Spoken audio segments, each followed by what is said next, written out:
The proposal, ध्यान दे भाई। तो पहले मैं इसकी समरी बता रहा हूँ, उसके बाद में प्रश्न उत्तर पूछूंगा और सुनना। द प्रपोजल एंटोन चखेव द्वारा लिखित एक अंकी हास्य नाटक है जो अमीर रूसी परिवारों की झगड़ालू प्रकृति को हास्य रूप में प्रस्तुत करता है। नाटक ल्योमोव नामक एक घबराए हुए जमींदार के इर्द गिर्द घूमता है जो अपने पड़ोसी नतालिया को प्रपोज करने के लिए उसके पिता जुबुको के घर जाता है। भावनाएं व्यक्त करने के बजाय पात्र छोटी छोटी बातों पर बहस करने लगते हैं, जिसे पता चलता है कि अभिमान और संपत्ति उनके सोच पर हावी है। मतलब क्या होता है, एक लड़का होता है, इसका नाम होता है लोमो, और लड़की का नाम क्या होता है, नतालिया। ये आसपास रहते हैं। तो लोमो नतालिया से प्रेम करना चाहता है, तो इन आपस में झगड़े हो जाते हैं, फिर आखिर में सुलह भी हो जाती है। लोमो औपचारिक कपड़ों में आता है और चुबुको को बताता है कि वह एक महत्वपूर्ण काम से आया है। चुबुको यह सुनकर प्रसन्न हो जाता है कि लोमो उसकी बेटी से शादी करना चाहता है, लेकिन जैसे ही नतालिया आती है दोनों ऑक्शन वीडियोज को लेकर बहस शुरू कर देते हैं और दोनों ही भूमि पर अपना अधिकार बताते हैं। उनकी तीखी नोकझोंक उनकी प्राथमिकताओं की हास्यप्रद मूर्खता को दर्शाती है।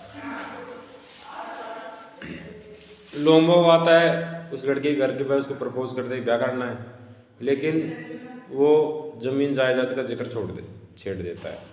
तो ऑक्शन वीडियोज के नाम से वो खेत था, तो ये लोमो कहता है यार वो खेत तो हमारा है, हमारे पूर्वजों ने तेरे पूर्वजों को दिया था, तुम इसके धनी बन गए हो। नतालिया कहती है कि ये बात झूठी है, हम तो शुरू से इसके मालिक। तो पहली बार जो झगड़ा हुआ वो ऑक्शन वीडियोज नामक खेत के कारण हुआ।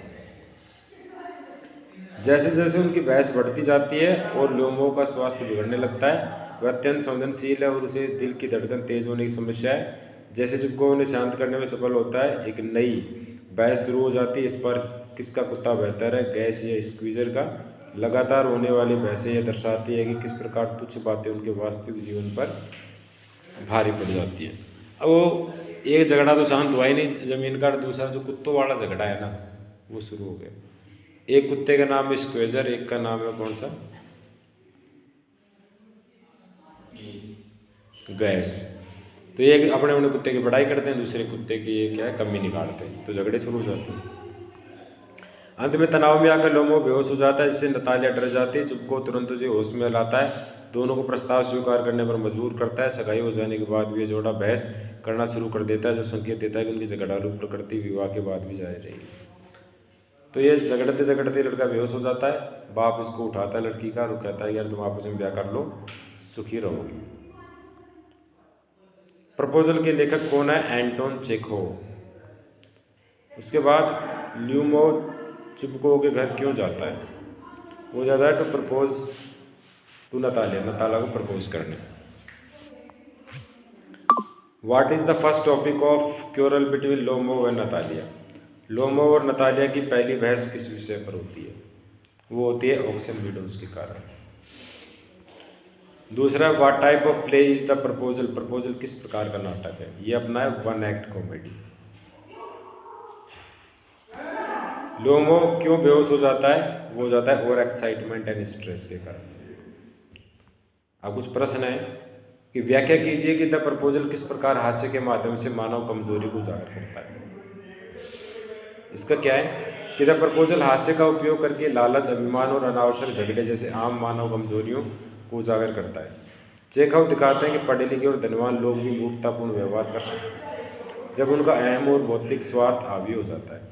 विवाह पर चर्चा करने के बजाय पात्र ऑक्शन वीडियोज और उनके अपने कुत्तों की श्रेष्ठता पर बहस करते हैं। उनके अचानक बदलते मूड, चिल्लाना और बढ़ा चढ़ाकर प्रतिक्रिया देना हास्य उत्पन्न करते हैं। इन मज़ेदार बहसों के माध्यम से चेखव बताते हैं कि लोग अक्सर महत्वपूर्ण बातों को भूलकर तुच्छ चीज़ों पर लड़ते हैं। नाटक हंसी के साथ यह भी दिखाता है कि अभिमान और हठ मानव व्यवहार पर कैसे आगे होते हैं। लोमो के चरित्र का वर्णन नाटक भर में उसे व्यवहार के संदर्भ में कीजिए। मतलब लोमो को एक घबराए हुए, अत्यंत संवेदनशील और शारीरिक रूप से कमजोर व्यक्ति के रूप में दिखाया गया है। वह नतालिया को प्रपोज करना चाहता है, फिर भी सामान्य बातचीत में शांत नहीं रह पाता। उसके दिल की धड़कन, सुन्नपन और कमजोरियों की शिकायतें उसके अस्थिर स्वास्थ्य को दर्शाती है। वह जल्दी चिढ़ जाता है और ऑक्शन वीडियोज और कुत्तों जैसे छोटी बातों पर तीखी बहस करता है। उसका व्यवहार असुरक्षा और अपरिपक्वता को दर्शाता है, जबकि वह एक जमींदार है फिर भी उसकी नीयत ईमानदार है। चेखव लोगों को एक महत्वपूर्ण चरित्र बताते हैं, जिससे बड़ी चढ़ी प्रतिक्रियाएं दिखाते हैं कि कैसे अहम और चिंता मनुष्य को मूर्ख बना सकती है। अगला प्रश्न है कि द प्रपोजल में अभिमान और संपत्ति की थीम पर चर्चा कीजिए। द प्रपोजल में अभिमान और संपत्ति की थीम प्रधान है। ल्योमोव विवाह प्रस्ताव देने आता है, लेकिन बातचीत तुरंत ऑक्सन मीडोज पर झगड़े में बदल जाती है। दोनों परिवार भूमि पर अपना अधिकार बताते हैं, जिससे पता चलता है कि संबंधों से अधिक महत्व संपत्ति को दिया जाता है। इस प्रकार कुत्तों पर बहस उनका बढ़ा चढ़ा अभिमान दर्शाती है। विवाह पर ध्यान देने के बजाय वे श्रेष्ठता साबित करने में लगे रहते हैं। चेखव इन झगड़ों के माध्यम से दिखाते हैं कि लोग जमीन, प्रतिष्ठा और अहम को वास्तविक मानवीय संबंधों से अधिक महत्व देते हैं। नाटक बताता है कि अभिमान और संपत्ति का मोह शांति, समझदारी और विवाह जैसे महत्वपूर्ण बातों को भी प्रभावित कर सकता है। ल्योमोव और नतालिया की बहस नाटक में हास्य प्रभाव कैसे उत्पन्न करती है। ल्योमोव और नतालिया की बहस बढ़ा चढ़ाकर की प्रतिक्रियाओं, अचानक बदलते मूड और निरर्थक तर्कों के कारण गहरा हास्य उत्पन्न करती है। विवाह प्रस्ताव के समय विनम्र व्यवहार करने के बजाय वे बच्चों की तरह चिल्लाने लगते हैं। ऑक्सन मीडोज और कुत्तों पर उनकी लड़ाई बिल्कुल अनावश्यक है, फिर भी वे इसे गंभीर युद्ध की तरह लेते हैं। ल्योमोव की कमजोर सेहत, उसकी घबराहट और बार बार बेहोश होने जैसा दिखाई देना हास्य बढ़ाते हैं। नतालिया का अचानक रोना और गुस्सा भी मजाकिया लगता है। चेखव इन झगड़ों से दिखाते हैं कि छोटी छोटी बातें कैसे सम्मानित लोगों को हास्यास्पद बना देती है और दर्शकों को लगातार हंसाती है। नाटक को निष्कर्ष तक पहुंचने में चुंबकों की भूमिका को समझाइए। नाटक के अंत में पहुंचने में चुंबकों का महत्वपूर्ण भूमिका है। शुरुआत में खुशी खुशी ल्योमोव के विवाह प्रस्ताव का समर्थन करता है, लेकिन वह भी बहसों में शामिल होकर स्थिति को और उलझा देता है।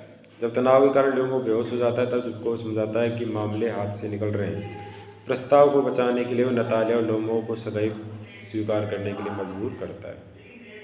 उसका निर्णय कहानी को अंतिम निष्कर्ष तक पहुंचाता है, यद्यपि वह स्वयं भी गुस्सैल है। फिर भी वह समझता है कि विवाह तुच्छ झगड़ों से अधिक महत्वपूर्ण है। चेखव दिखाते हैं कि बड़े बुजुर्ग हस्तक्षेप कर मूर्खतापूर्ण स्थितियों में भी शांति स्थापित कर सकते हैं।